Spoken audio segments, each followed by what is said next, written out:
The mop squeaked across the floor for what felt like the 1,000th time that night. Danny Walsh pushed it in slow circles, watching the dirty water swirl into patterns under the dim lights of Maintenance Level 7. Most people on Orbital Station Harmony never came down this far. The fancy diplomats and rich traders stayed up in the bright levels where everything sparkled and smelled like expensive perfume. Down here it just smelled like cleaning chemicals and recycled air. Danny did not mind the quiet. His shift started when everyone else went to sleep, and he liked it that way. No one bothered him. No one noticed him. He could just do his work and go home to his tiny room without talking to anyone. After 12 years of cleaning floors and fixing broken things, he had gotten used to being invisible. He wheeled his cart past the recycling processors, their machines humming in the background. The corridor stretched ahead of him, empty and gray. Just another hour and he could clock out, maybe watch some old Earth movies on his datapad before sleeping. The same routine as always. Then he heard it. A small sound like a bird chirping, but sadder. Danny stopped pushing the mop and listened. There it was again, coming from behind the storage crates near the wall. He walked over slowly, not wanting to scare whatever was making the noise. Behind the crates, something moved. Danny pulled out his flashlight and pointed it into the gap. Two large eyes stared back at him, reflecting the light like mirrors. The creature made that chirping sound again, and Danny saw it was shaking.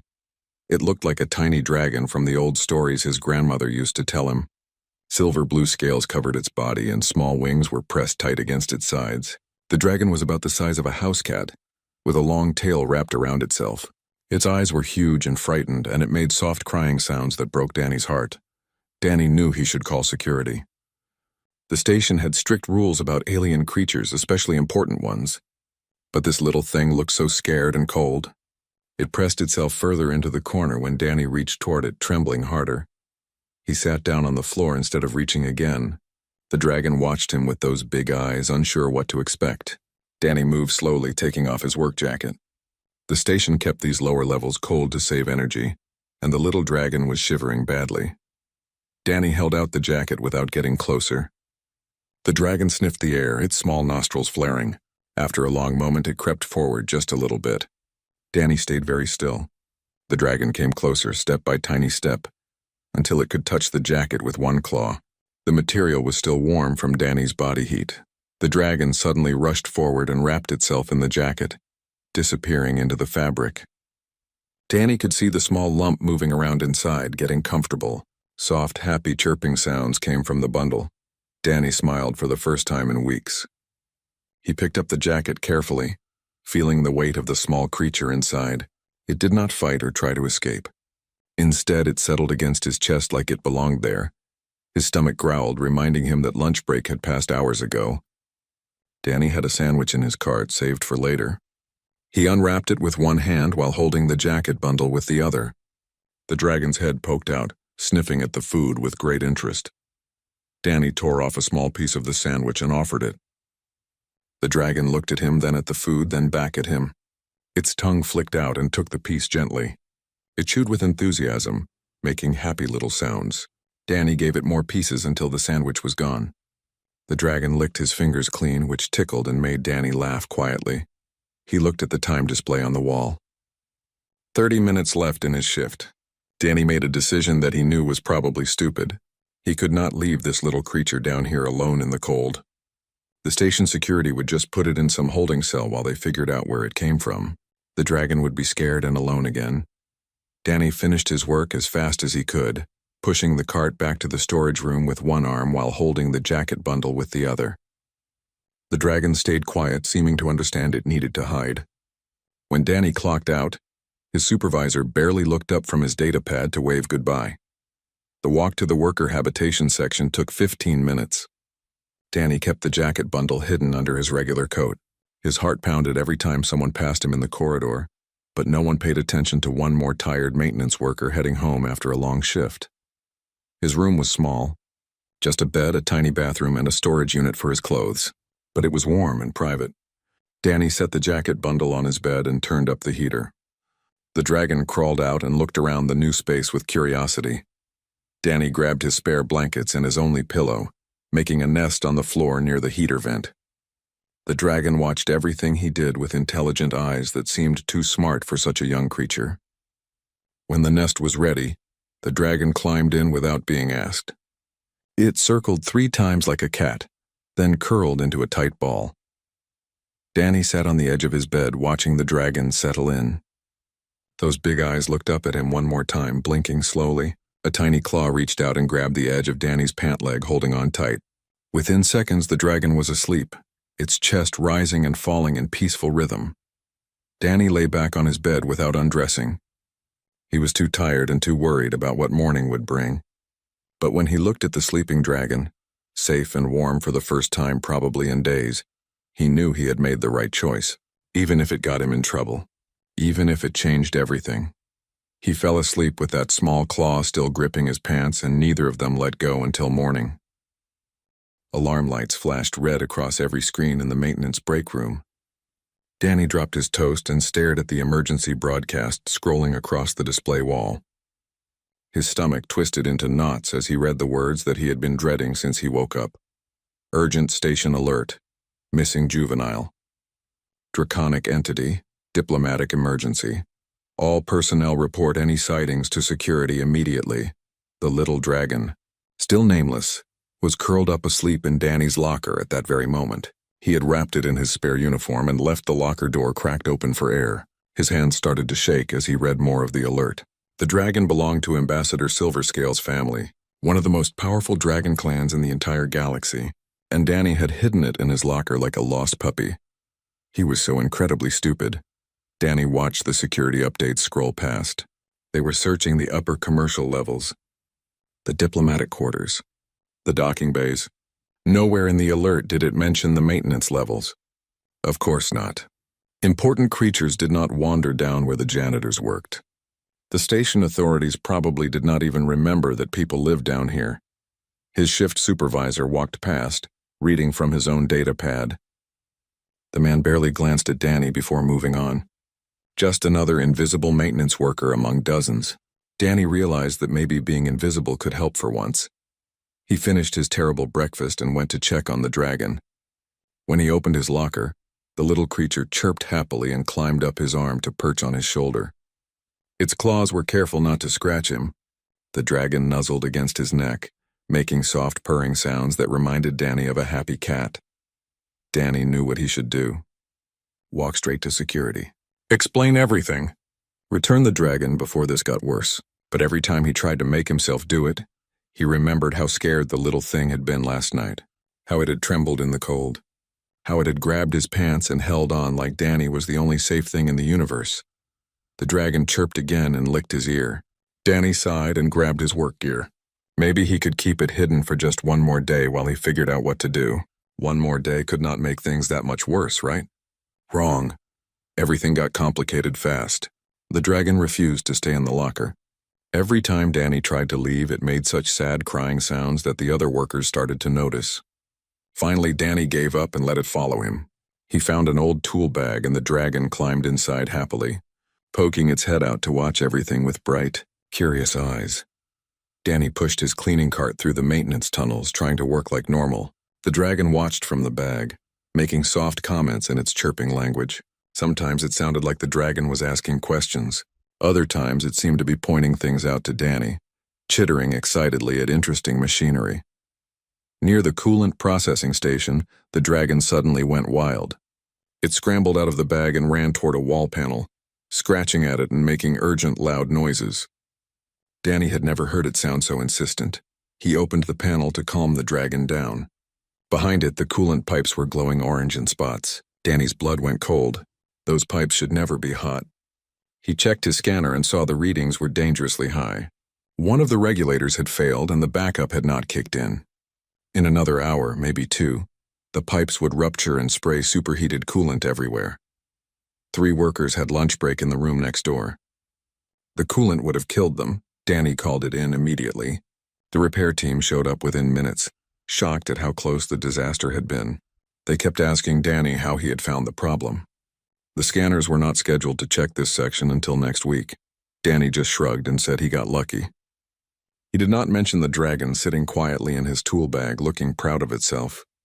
But his friend Carol, another maintenance worker, had seen the whole thing. She had watched the dragon find the problem. After the repair team left, she cornered Danny by the water dispenser. Carol was a short woman with gray hair and sharp eyes that missed nothing. She looked at the tool bag, then at Danny's guilty face. The dragon peeked out and chirped at her. Carol's eyes went wide. Danny waited for her to yell, to call security, to do the responsible thing.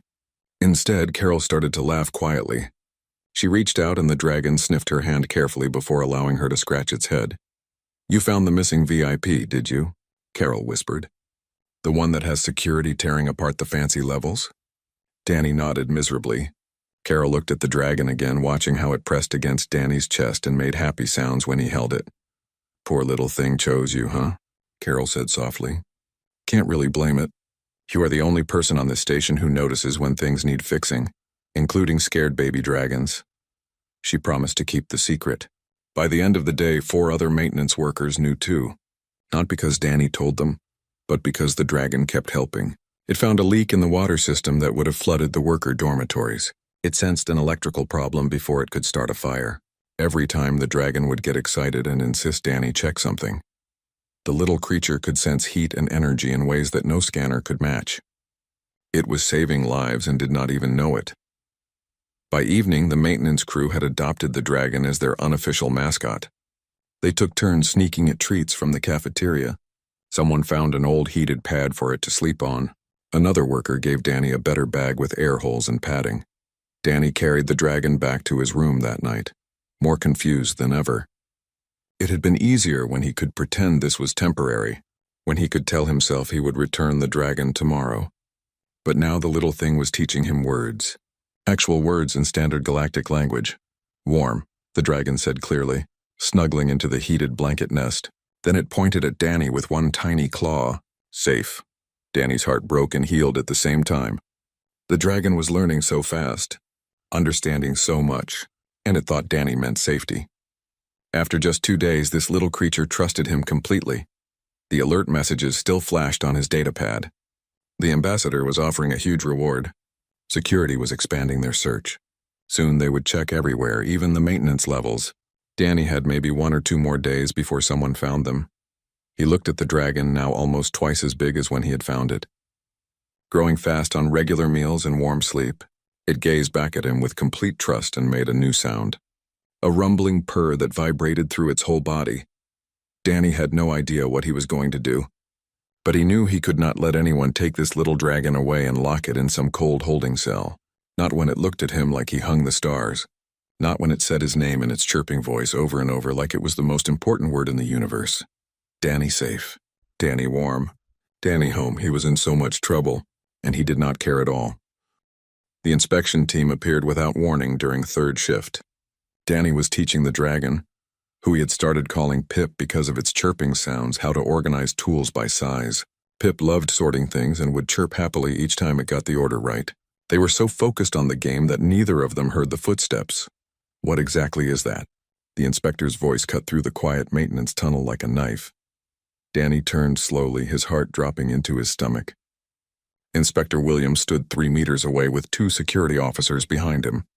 All 3 stared at Pip, who had frozen in place with a wrench still gripped in its small claws. There was nowhere to run, nowhere to hide. Danny had known this moment would come eventually, but he still was not ready for it. Pip dropped the wrench and scrambled up Danny's leg, climbing onto his shoulder and pressing close to his neck. The dragon was shaking again, just like that first night. "That is the missing dragon hatchling," one of the security officers said, already reaching for his communication device. "We need to report this immediately." Danny put his hand up to steady Pip, who was making frightened whimpering sounds. "Please do not scare it. Pip did not do anything wrong." "Pip?" Inspector Williams raised an eyebrow. "You named it?" "I had to call it something," Danny said quietly. He knew he sounded defensive, but he could not help it. Pip's claws were digging into his shoulder now, and he could feel the dragon's rapid heartbeat against his neck. The security officers moved forward. Pip saw them coming and panicked. Fire burst from its mouth in a short, wild spray that scorched the ceiling. Everyone jumped back. Pip had never done that before. The dragon started making loud, distressed shrieking sounds that echoed through the metal corridors. "Stop!" Danny shouted over the noise. You are scaring it. Please just stop moving. The security officers looked at each other uncertainly.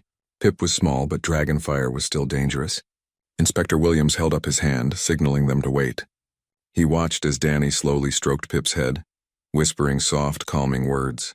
The dragon's shrieks faded to whimpers, then to quiet chirps. The fire stopped. How long have you had it? Williams asked. 4 days, Danny admitted. I found Pip cold and scared in the storage area. I was going to report it, but then Pip got attached and I did not know what to do. You did not know that hiding a VIP's family member was wrong, one officer said sarcastically. Danny felt his face get hot. I knew it was wrong, but putting Pip in a holding cell alone seemed more wrong. It is just a baby. Williams pulled out his data pad and started typing. You realize this is a serious diplomatic incident? Ambassador Silverscale has been searching for 4 days. The entire station has been on alert. And you kept the hatchling in the maintenance tunnels? I kept Pip safe, Danny corrected firmly. I made sure it ate, made sure it was warm, taught it words. Pip helped us prevent 2 equipment failures that would have hurt people. So yes, I kept Pip in the maintenance tunnels, where I could actually take care of it properly. The officers moved to grab Pip anyway. The dragon saw them coming and the panic started again. This time Pip's fire was more controlled but more intense. It aimed at the floor between them and Danny, creating a barrier. The officers backed up quickly. Pip, no, Danny said firmly. No fire. They are not going to hurt us. Pip looked at him with those huge eyes, still shaking but trusting Danny enough to stop. The dragon buried its face against Danny's neck and refused to look at anyone else. They ended up in a security holding room together. The officers had tried to separate them, but Pip went completely wild. More fire, more shrieking. It tried to bite anyone who came close. Finally, they gave up and just escorted both of them to the same room. Pip calmed down instantly once the door closed and it was just the 2 of them again. Danny sat on the hard bench and Pip curled in his lap, exhausted from the panic attack. The dragon was asleep within minutes, one claw gripping Danny's shirt. Danny stroked its scales gently and wondered how badly he had messed up his life. He would definitely lose his job. Might even face criminal charges, but at least Pip was safe. 2 hours later, the door opened. A dragon walked in and Danny knew immediately who it was. Ambassador Silverscale was huge, at least 3 meters tall even with its wings folded. Its scales were darker than Pip's, a deep silver that looked almost black in the artificial light. The ambassador's eyes were ancient and intelligent and currently filled with a mix of relief and anger. Pip woke up and made a happy chirping sound. The dragon recognized its parent immediately and jumped down from Danny's lap. But instead of running to the ambassador, Pip positioned itself between Danny and the door, protecting him. The tiny dragon puffed up its chest and made a small growling sound. Ambassador Silverscale stopped and stared. Its expression shifted from anger to confusion to something Danny could not quite read. The ambassador said something in the dragon language, a series of clicks and musical notes. Pip responded in the same language, but kept glancing back at Danny like checking to make sure he was still there. The conversation went on for several minutes. Danny sat quietly, understanding nothing but watching everything. He saw the moment when Ambassador Silverscale realized how strongly Pip was bonded to him. The ambassador's eyes widened and its wings drooped slightly. Finally, the ambassador switched to Standard Galactic so Danny could understand. Its voice was deep and sad. My hatchling has imprinted on you. This is extremely complicated. I am sorry, Danny said honestly. I did not mean for that to happen. I just wanted to help. I know, Ambassador Silverscale said, sitting down heavily on the floor. The dragon looked tired. I can see that you cared for Pip well. It is healthy. Happy. Speaking its first words. Under normal circumstances, I would be grateful. But, Danny asked, but you are human, a maintenance worker. And Pip is from one of the oldest dragon families in the galaxy. Our traditions are very specific about proper bonds. The ambassador sighed, a sound like wind through caves. Breaking this bond would traumatize Pip severely. But accepting it means acknowledging that my hatchling chose someone we consider beneath our station. No offense intended. None taken, Danny said flatly. I know what I am. Pip chirped urgently and climbed back into Danny's lap. The dragon pointed at him and said clearly, Danny keeps me safe. Danny is good. Ambassador Silverscale closed its eyes. When it opened them again, They were filled with resignation and something that might have been respect. Yes, Danny appears to be very good indeed, which makes this situation even more impossible. A security officer knocked on the door. Ambassador? The council is ready for the hearing. What hearing? Danny asked. The one that will decide what happens to both of you, Ambassador Silverscale said, standing up. We have much to discuss, Danny Walsh, and very little time to find a solution that does not break my hatchling's heart. Pip grabbed Danny's hand with both front claws and held on tight, refusing to let go. The station council chambers were bigger than any room Danny had ever seen. The ceiling stretched up so high that he could barely see the top. Seats arranged in a circle held representatives from a dozen different alien species, all watching him like he was a bug under a microscope. Danny had never felt more out of place in his life. Pip sat on his shoulder, behaving perfectly, but refusing to go to anyone else. The dragon kept one small claw hooked in Danny's collar at all times. Ambassador Silverscale sat in the section reserved for dragon delegates, looking uncomfortable and worried. The council chairwoman, a tall alien with blue skin and 4 arms, called the hearing to order. Her voice echoed through the chamber. We are here to resolve the matter of the lost hatchling and the human who concealed it. Danny Walsh, you stand accused of interfering with diplomatic affairs and endangering a minor dependent of Ambassador Silverscale. How do you plead? Danny swallowed hard. His mouth felt dry. I plead that I did what I thought was right. I found Pip scared and alone. I took care of it. That is all. Murmuring spread through the chamber. One of the council members, a reptilian creature with scales like armor, spoke up. You took care of it? You are a maintenance worker with no training in xenobiology. You could have killed the hatchling through ignorance. But I did not, Danny said, finding some courage. I researched dragon biology every night.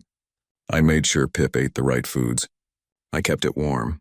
I monitored its health with every scanner I could access. Pip gained weight and started speaking. I think that means I did okay. You also prevented the hatchling from being returned to its family for 4 days, another council member added. 4 days of terror for Ambassador Silverscale, not knowing if its offspring was alive or dead. Danny felt shame burn in his chest. He looked at Ambassador Silverscale and saw the pain there. I am sorry for that, truly. I should have found a way to contact you directly. I was scared and I made bad choices. But I never meant to cause you pain. The chairwoman gestured for silence. We will hear testimony from others before making a judgment. First, the medical assessment. A doctor came forward, a small alien with tentacles instead of arms. It had examined Pip that morning. The doctor pulled up holographic displays showing Pip's health metrics. The hatchling is in excellent condition. Weight appropriate for its age. No signs of malnutrition or neglect. In fact, its language development is ahead of schedule. The human clearly researched proper care extensively. Next came Inspector Williams. Danny expected him to say terrible things, but the inspector surprised him. Walsh has worked maintenance on this station for 12 years. Never a complaint. Never a problem. He is quiet and keeps to himself, but he is reliable. When we found him with the hatchling, it was teaching it to organize tools. Not exactly the behavior of someone trying to harm it. Then Carol took the stand. She smiled at Danny before addressing the council. I saw the hatchling find a critical coolant leak that our scanners missed. It saved 3 lives that day. Whatever bond formed between Danny and that little dragon, it made both of them better. The hatchling felt safe enough to help others. That tells you everything about how Danny treated it. More maintenance workers testified. They talked about the equipment failures Pip had detected, the fires prevented, the lives saved. Danny had not realized how much Pip had helped in just 4 days. The council members started looking less angry and more thoughtful. Finally, Ambassador Silverscale stood to speak. The chamber went completely quiet. The ambassador's voice was heavy with emotion. I am grateful to Danny Walsh for keeping my hatchling safe. Pip could have died in those cold maintenance tunnels. Instead, it thrived because one human chose compassion over rules. However, we face a serious cultural problem. Dragon hatchlings imprint on their caregivers. This bond is sacred to us and cannot be broken without severe psychological damage. The chairwoman leaned forward. What are you suggesting, Ambassador? I am suggesting that Danny Walsh become Pip's official guardian, Ambassador Silverscale said. Several council members gasped. He would need to come to our homeworld of Pirellis 4. He would need to learn our customs and raise Pip according to dragon traditions until it reaches maturity at age 6. This is unprecedented. No human has ever been invited to live on Perilous 4, but I see no other option that does not harm my hatchling. The chamber erupted in debate. Aliens argued in a dozen languages at once. Danny sat frozen, trying to process what he had just heard. Move to an alien planet? Raise Pip for 6 years? Leave everything he knew behind? Pip looked up at him with those trusting eyes and chirped softly.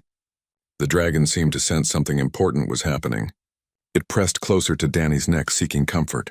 The chairwoman banged her gavel, demanding silence. This is highly irregular. Danny Walsh, do you understand what is being offered? You would give up your life here. Your job, your home, everything familiar, and you would be alone on a world where humans have never lived, where you would be the outsider. The strange one. Are you prepared for that? Danny looked at Pip. The dragon had fallen asleep against him, completely at peace. He remembered that first night when Pip had grabbed his pants and held on like Danny was the only solid thing in a scary universe. He remembered teaching Pip new words and watching the dragon's excitement at learning. He remembered how Pip had protected him from the security officers, tiny and fierce. Can I have time to think about it?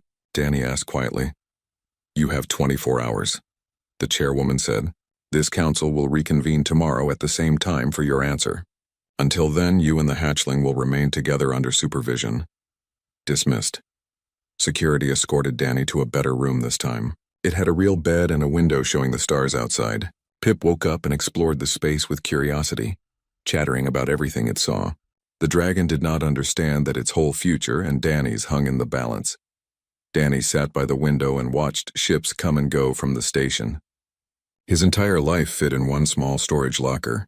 He had no family waiting for him anywhere. No friends except the maintenance crew who would forget him in a month. His job was cleaning floors that would just get dirty again tomorrow. But Pip needed him. Really needed him. And maybe, for the first time in his adult life, Danny was needed for something that actually mattered. Pip climbed into his lap and pointed at a bright star outside. That one pretty, the dragon said in its growing vocabulary. Then it looked at Danny and patted his chest with one small claw. Danny pretty too. Danny laughed despite everything. I am definitely not pretty, Pip. Pretty inside, Pip insisted seriously. Where it counts. That was when Danny knew his decision was already made. He just needed the courage to say it out loud. Danny stood before the council with Pip on his shoulder and gave his answer in a voice that only shook a little bit. I accept. I will go to Perilous 4 and raise Pip properly. I will learn everything I need to learn. I will do this right. The chairwoman nodded solemnly. Then it is decided. The council recognizes Danny Walsh as the official guardian of the hatchling Pip, under the supervision of Ambassador Silverscale. May this unusual bond bring honor to both your species. 3 weeks later, Danny stood on the transport ship watching orbital station Harmony shrink in the viewing screen. Everything he owned fit in 2 bags. He had quit his job, given away his few belongings, and said goodbye to the maintenance crew. Carol had cried and given him a good luck charm from Earth. You will need it, she had said with a wobbly smile. The journey to Perilous 4 took forever. Danny spent every waking hour studying dragon language, customs, and history on his datapad. Ambassador Silverscale had provided him with detailed learning materials, and Danny attacked them with the same dedication he brought to his old job. If he was going to do this, he would do it right. Pip studied alongside him, thrilled to have so much attention. The dragon's language skills improved rapidly. Within a week, Pip could hold simple conversations in both Standard Galactic and the musical dragon tongue. The little dragon would quiz Danny on vocabulary and laugh when he mispronounced the clicking sounds. You sound like rocks falling, Pip giggled one day. But you are trying hard. That is what matters. Danny learned that dragon culture valued family bonds above almost everything else. Hatchlings were treasured and protected by their entire clan. Education started early and covered everything from history to flight to fire control. Dragons lived for hundreds of years, so 6 years of childhood was relatively short for them. He also learned that dragons had strict social hierarchies. The Silverscale clan was nobility, which made Pip's position important. Danny, as a human maintenance worker, ranked somewhere below the lowest servant class. Several chapters in the study materials made that very clear. He tried not to feel insulted. The transport finally arrived at Pyrolus 4 and Danny got his first look at his new home. The planet was beautiful and terrifying. Volcanoes dotted the landscape, their peaks glowing orange against a purple sky. Cities were carved into mountain ranges, with buildings that spiraled up toward the clouds. Everything was designed for creatures with wings. Danny saw very few flat surfaces. Ambassador Silverscale met them at the landing platform. Behind the ambassador stood dozens of other dragons, all watching Danny with expressions ranging from curiosity to obvious displeasure. Pip launched from Danny's shoulder and really flew for the first time. The dragon's wings had grown strong during the journey. Pip circled the ambassador's head before landing and chattering excitedly about everything they had learned on the trip. Ambassador Silverscale listened patiently, then looked at Danny. "Welcome to Pyrolus 4. Guardian Walsh, your quarters are prepared. Tomorrow your real education begins." The Silverscale estate was massive. Hallways curved and spiraled upward in ways that made Danny dizzy. His room was in a lower section, with stairs instead of the flying platforms that other dragons used.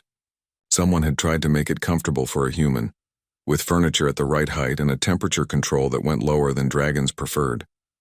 Danny collapsed on the bed that night, exhausted. The gravity here was slightly higher than he was used to. His legs ached and his head hurt from trying to process everything. Pip curled up beside him, already adapting perfectly to the new environment.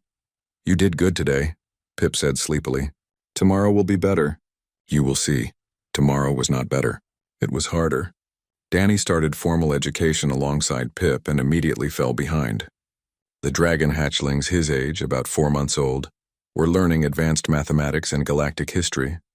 They could already fly for short distances and control their fire precisely. Danny struggled to remember which historical period came first and kept mixing up dragon clan names.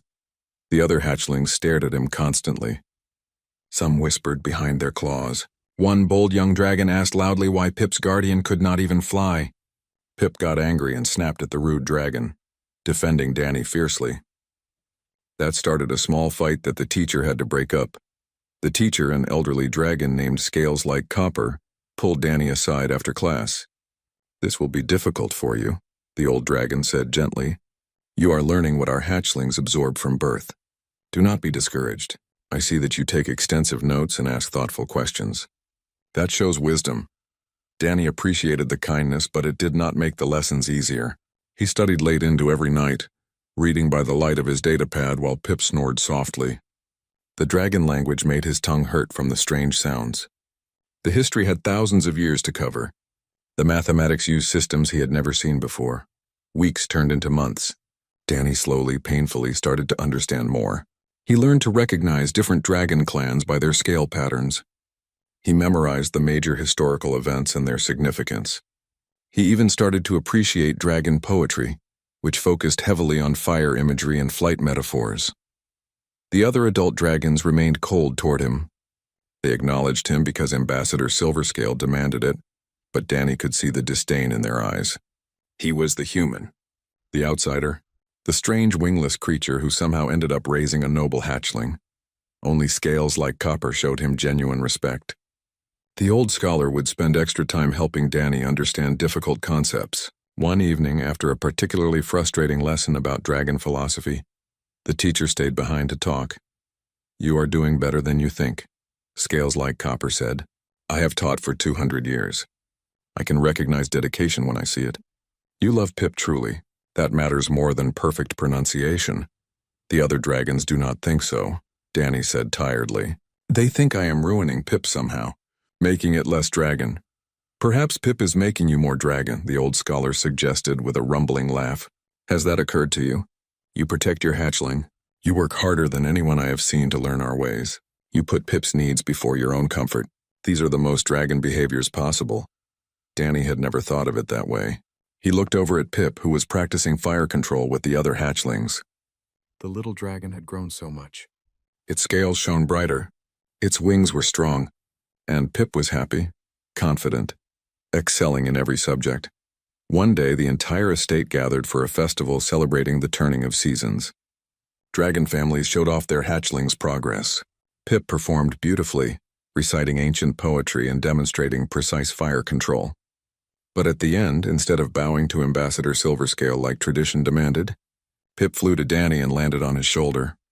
"I learned this because Danny helped me study every night," Pip announced to everyone.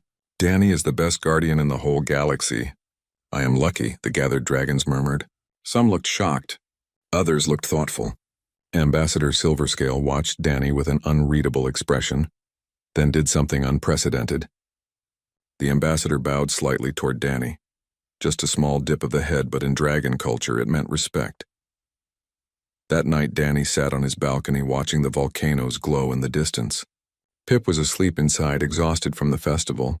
Danny thought about his old life on the station, the quiet, lonely nights, the invisible existence, the feeling that nothing he did really mattered.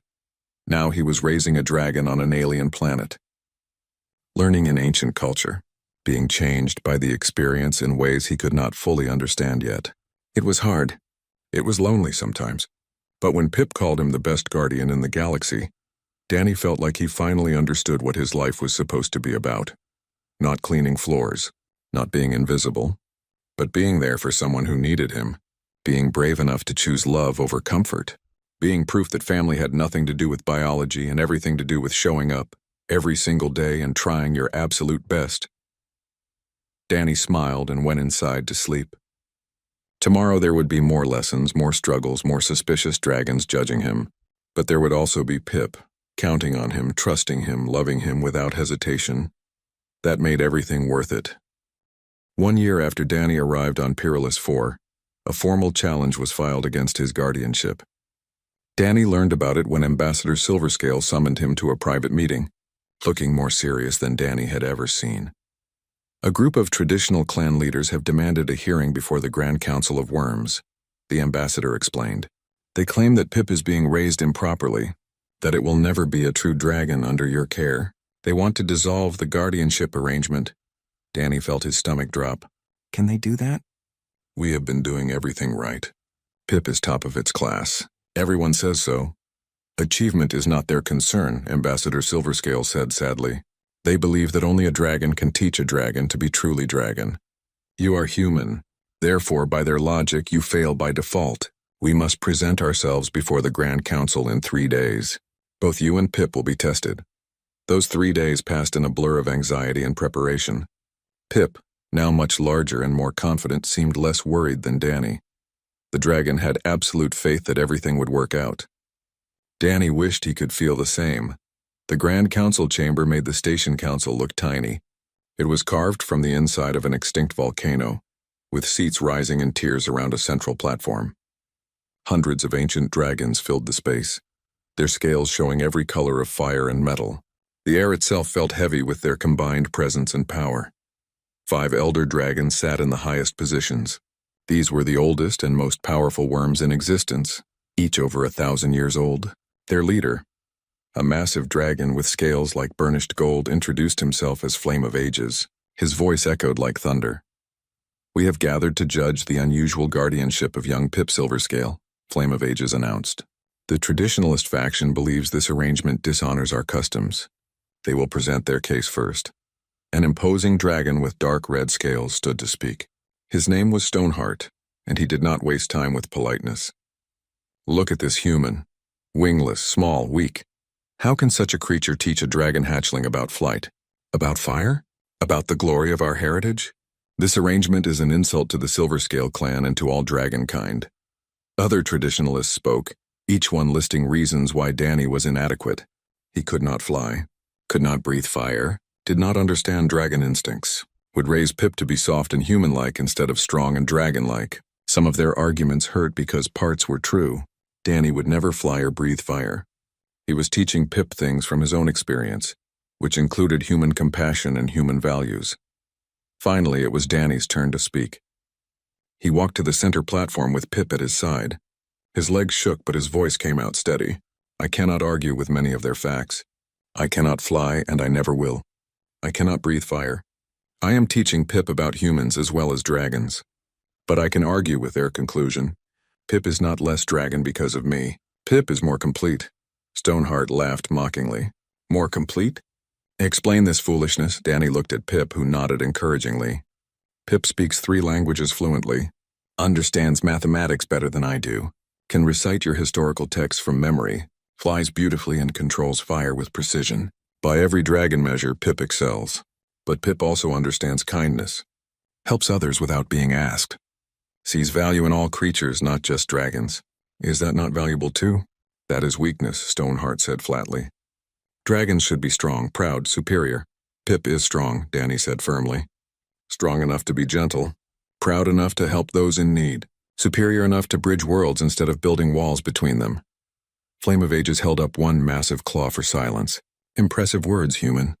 But words are not proof. We will test the hatchling directly. Pip Silverscale stepped forward alone. Pip walked to the center, head held high. The dragon had prepared for this. Danny had to stay back and watch, helpless to intervene. His heart pounded as the elders began their examination. They tested everything. Academic knowledge, fire control, flight maneuvers, historical recitation, mathematical problems. Pip passed each test perfectly, never hesitating or making mistakes. The traditionalist looked increasingly frustrated as Pip proved competent in every traditional dragon skill. Then came the flight test. Pip had to navigate through a complex series of aerial obstacles while maintaining fire control. It was designed to be difficult even for young dragons. Pip launched into the air confidently, wings beating strongly. Danny watched, holding his breath. Pip moved through the course beautifully at first. Dodged the obstacles. Maintained perfect fire bursts at each target. But near the end, one of the targets moved unexpectedly. Pip swerved to avoid it and misjudged the distance to the wall. The dragon's wing clipped stone and Pip started to fall, spinning out of control toward the ground far below. Danny did not think. He just moved. He grabbed a maintenance cable from the wall, something left over from construction that no one had bothered to remove. He had spent 12 years working with equipment like this. His hands knew what to do automatically. He swung out over the open space, building momentum, calculating angles the way he had done thousands of times on the station. He caught Pip mid-fall, the cable swinging them both in a wide arc. Danny's arm screamed with the strain of holding the dragon's weight, but he held on. They swung back to the platform and Danny rolled to absorb the impact, keeping Pip protected against his chest. The chamber went completely silent. Dragon stared in shock. No human should have been able to do that. But Danny had done it without hesitation, risking his own life to save his hatchling. Pip was unhurt but shaken. The dragon looked up at Danny with wide eyes. You caught me. You cannot fly, but you caught me anyway. Of course I did, Danny said, breathing hard. That is what guardians do. Flame of Ages stood slowly, his ancient eyes bright with emotion Danny could not name. In 1,000 years I have never seen such a thing. A wingless creature flying through courage and love. Tell me, human, why did you not hesitate? Because Pip needed me, Danny said simply. Nothing else mattered. The eldest dragon turned to the other council members. I have seen enough. This human may not have wings or fire, but he has something more valuable. Complete devotion to his hatchling's well-being. He risks everything without thought of reward. He teaches strength and gentleness together. The traditionalists claim he cannot teach Pip to be dragon. I say he teaches Pip to be better than dragon. He teaches balance. Stoneheart tried to object, but Flame of Ages silenced him with a look. My judgment is final. The guardianship stands. Furthermore, I declare Danny Walsh a guardian of Pirellis, an honor given to those who exemplify the best of our values. Let no dragon question this again. The chamber erupted in discussion, but the decision was made. Ambassador Silverscale came to Danny and Pip, pride evident in every line. You have done what I thought impossible. You have changed minds that have been closed for centuries. 3 months after the hearing, Danny stood in the new cultural center that had been built near the Silverscale estate. 5 other humans had arrived on Pirellis 4, invited to teach and learn. Dragons were planning visits to human worlds. Pip had declared proudly that when grown, it wanted to become an ambassador like Silverscale, helping species understand each other. Danny watched students, both dragon and human, working together in the center, learning from each other, building something new. It had started with one scared dragon hatchling asking a lonely janitor for help. Now it was growing into something that might change how species saw each other across the galaxy. Pip landed beside him, now large enough that Danny could barely lift it. The dragon would be fully grown in 5 more years. Already it was becoming wise and thoughtful. balancing dragon pride with human compassion in ways that amazed everyone who met it. "Are you happy?" Pip asked. "Sometimes you look sad." Danny smiled and scratched the scales behind Pip's jaw, the dragon's favorite spot. "I am not sad. Just thinking about how strange life is. A year ago I was invisible. Now I am changing worlds." "You were never invisible to me," Pip said seriously. "From that very first night I saw you clearly. You were the brightest thing in that cold, dark place. You still are." Danny felt his eyes get wet. He blamed it on the volcanic dust in the air. "You saved me too, you know. I was just existing before. You gave me a reason to actually live." Pip pressed close against Danny's side, warm and solid and real. "Then we saved each other. That is what family does." They sat together watching the sunset paint the volcanoes gold and orange. Danny thought about his old life sometimes. The quiet nights on the station. The invisible existence. But he would not trade this for anything. Here he mattered. Here he had a child who loved him. Here he had proven that family was built through choices and dedication, not biology or species. A dragon hatchling and a human janitor had changed everything simply by choosing each other. And they were just getting started.